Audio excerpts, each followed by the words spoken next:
Donald Trump is being heavily criticized by leftists and resistance Democrats for refusing to concede and saying rigged. Trump says Denver-based Dominion voting systems ruined the election. Well, the Democrats certainly should know because they actually wrote a letter complaining that Dominion could actually threaten our elections, citing much the same of what Donald Trump is saying now. It would seem that this was the name of the game. I have to wonder, both sides preparing to do the exact same things? Gee, you see, back in 2019, in December, Democrats wrote a letter warning of potential vote switching by Dominion voting machines prior to the 2020 election. Now they're criticizing Trump for saying the exact same thing they said in December. This is a common theme with the Trump presidency. He'll see something in the media, he'll see something happen, he'll then say it, and they'll claim he's lying. But they were the ones who brought it up in the first place. So if anyone's to blame, it's them.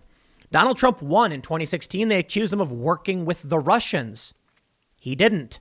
That was bunk. Now they're the ones who started claiming Dominion voting machines switch votes. And when Trump says it, he's making things up.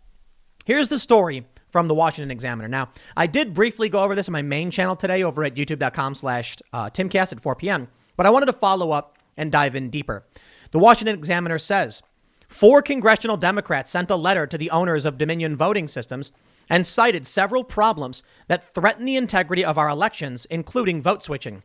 In a December 2019 letter to Dominion voting systems, which has been mired in controversy, Democratic Senators Elizabeth Warren, Ron Wyden, Amy Klobuchar, and Congressman Mark Pocan warned about reports of machines switching votes, undisclosed vulnerabilities, and improbable results that threaten the integrity of our elections. Quote, in 2018 alone, voters in South Carolina were reporting machines that switched their votes after they'd inputted them. Scanners were rejecting paper ballots in Missouri, and busted machines were causing long lines in Indiana. In addition, researchers recently uncovered previously undisclosed vulnerabilities in nearly 36 back-end election systems in 10 states. And just this year, after the Democratic candidate's electronic tally showed he received 164 votes out of 55,000 cast in a Pennsylvania state judicial election in 2019, the county's Republican chairwoman said nothing went right on election day. Everything went wrong. That's a problem. Well then, am I supposed to assume that we just have the lowest ratio of rejected ballots in history and that this one time everything went according to plan? I don't think that makes a whole lot of sense. They say the letter continued. These problems threaten the integrity of our elections and demonstrate the importance of election systems that are strong, durable, and not vulnerable to attack. Republicans have been probing other counties in Michigan and suggesting the need for investigations into other states where Dominion machines were used.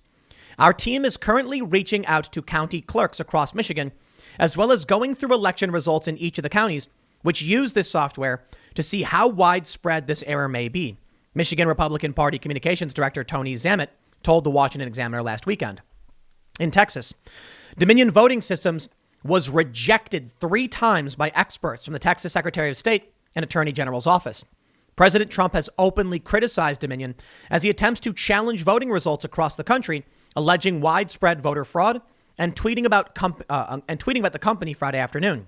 Quote, he said, now it is learned that the horrendous Dominion voting system was used in Arizona and big in Nevada. No wonder the result was a very close loss. Dominion machines are involved in every state where Trump is launching legal fights, but several experts and officials have stated there is no reason to believe those machines altered the outcome of the election. Quote, many of the claims being asserted about Dominion and questionable voting technology is misinformation at best, and in many cases, they're outright disinformation. Edward Perez, an election technology expert at a nonprofit group that studies voting infrastructure, said this week, I'm not aware of any evidence of specific things or defects in Dominion software that would lead one to believe that votes had been recorded or counted incorrectly. I don't believe we should actually be using machines to count the votes. The problem, actually, no, I kind of take that back, but I think if we're going to use machines, we have to have a hard audit alongside it. We should have the machine count them, and then we should have a hand count, because hand counts can be wrong too. How about we get the best of both worlds? Right now, I think it's funny that they're saying we have no evidence that the machine was counting wrong when they never even checked. How about that? Perhaps an audit would suffice. Well, we have reports Donald Trump's national security advisor, Robert O'Brien, admits the president has lost as he breaks ranks and promises a very professional transition to a Biden-Harris administration. Maybe. I have no idea. Mike Pompeo said there would be a transition to a second Trump administration. I have no idea what to expect. But I tell you this, a lot of people just don't feel like it's over. Maybe Trump is just hanging on by the last pinky, about to fall off the cliff, and he's got his pinky on the ledge, refusing to let go. Or maybe he's got an ace up his sleeve. Certainly, I've talked to some Trump supporters who believe that Trump is playing 87th dimensional chess. He's got more moves than you know of, and he's going to come out swinging. I'm sorry, I just don't believe it. I've heard all of these stories about trusting the plan. One of the big theories right now is that the only way for Trump to actually expose the cheating is to have let it happen. Now, that actually does make sense, but it operates under the pretense that there was substantial enough cheating that they're going to catch it or that they'll catch it. The idea is such. If Donald Trump says they're going to cheat before the election, well, how do you prove something that hasn't happened yet? So the only thing he could do is wait until he lost the election. Then he could come out with his evidence saying, aha, I have caught you red-handed, good sir. Kind of like how the FBI does these things where they find people they think want to commit a crime and then give them the means to do it and then say, aha, we caught you. Maybe. Seems a little far-fetched, though. You know, the idea is Trump signed some executive order that apparently gives him power in the event that there's foreign influence in our elections. There is some murmuring that Trump is going after China, potentially citing election interference, but we will see.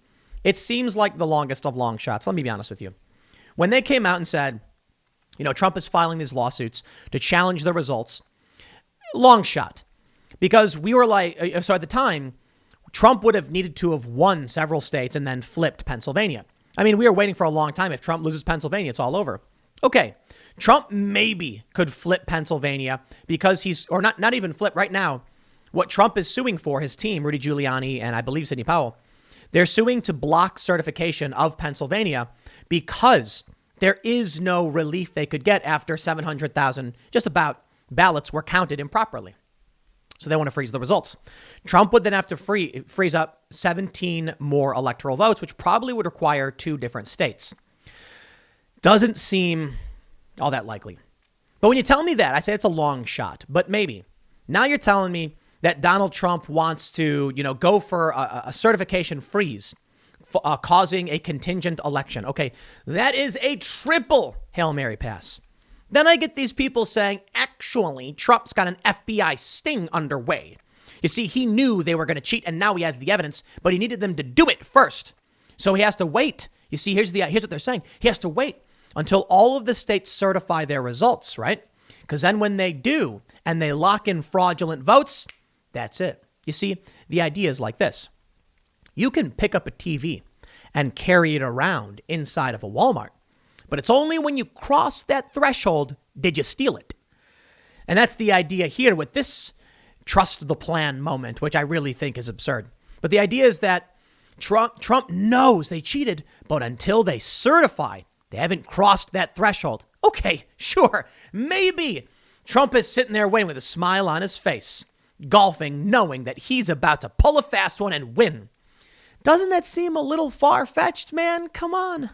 The reality is Trump is on the ropes, and it looks like Joe Biden's going to take it. But hey, man, I don't know everything. Sidney Powell, Giuliani, they say they got tons of evidence. They just can't release it yet.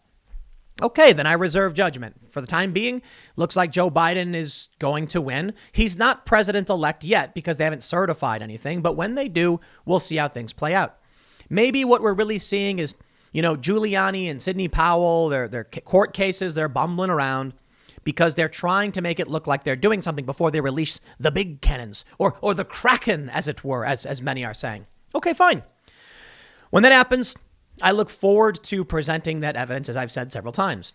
In the meantime, the Supreme Court has declined to take up the Pennsylvania absentee ballot case. Republicans have asked the High Court to block all absentee ballots that arrived after Election Day, which wouldn't even change the results of the election. We're also hearing that several lawsuits in 4 different states that tried to disrupt Biden's win, CNN says, have been withdrawn. Voters in 4 states who had brought long shot lawsuits to disrupt Joe Biden's win went nowhere, dropped their cases Monday morning. Look, I don't know who these people are. Trump has pointed out that many of these lawsuits weren't filed by him, and that's true. And maybe Trump's got some top secret plan. It certainly seems like Trump is not preparing to leave, and that's a fact. But maybe as time goes on, and as individuals like Robert O'Brien say, there's going to be a peaceful transition. Not that I necessarily believe these outlets right now. I got to tell you, man, it was really weird this morning reading overt fake news that was so blatant. I was just shocked. I've seen fake news from these organizations before. I've called it out, and I've called out inconsistencies and false framing. But wow, was it weird this morning when they said Trump had dropped his principal lawsuit, which he didn't. Maybe trying to demoralize Trump supporters. I got no idea. But regardless, we'll see. The Democrats have certainly made the same claims before. They were preparing to do the exact same thing as Trump. So am I going to get mad at Trump for doing it? No, you're going to do the same thing, Democrats. So deal with it. And we'll see if Trump can pull out this magic multi-Hail Mary pass and score some crazy victory. We'll see. I'll leave it there. I got a couple more segments coming up in a few minutes. Stick around and I will see you all shortly.